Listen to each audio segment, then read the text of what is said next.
This is part 2 በሲንጋፖር ቆይታ እንግዲህ ትናንትና ፍላይት ላይ ነበርኩ። ሲንጋፖር ስንገባ ከምሽቱ 12 ሰዓት ሆኖ ነበር። ላጌጃችንን የተያዘልን ሩም ውስጥ ካስቀመጥን በኋላ ለኛም የሆነንን ምግብ ፍለጋ ወጣ።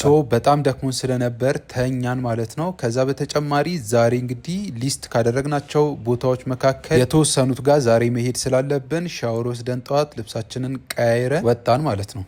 እኛ ደግሞ ዶላር ስለነበር ይዘን የነበረው ወደ ሲንጋፖር ዶላር ግዴታ ኤክስቼንጅ ማድረግ ስለነበረብን የዛኑ ቀን ነበር የቀየርነው። ከዚህ ሆቴል አንድ የወደድኩላቸው ምንድነው ኤቭሪ ሞርኒንግ ቁርስ ይኖራቸዋል። ግን እውነት ለመናገር ምግባቸው ለሀበሻ የሚሆን ምግብ አይደለም። በጣም ነው የሚያስጠላው። ይሄ ሁሉ ምግብ ተደርድሮኛ ዳቦ፣ ፓንኬክ እና ፍሩት ነበር መርጣት ስንበላ የነበረው።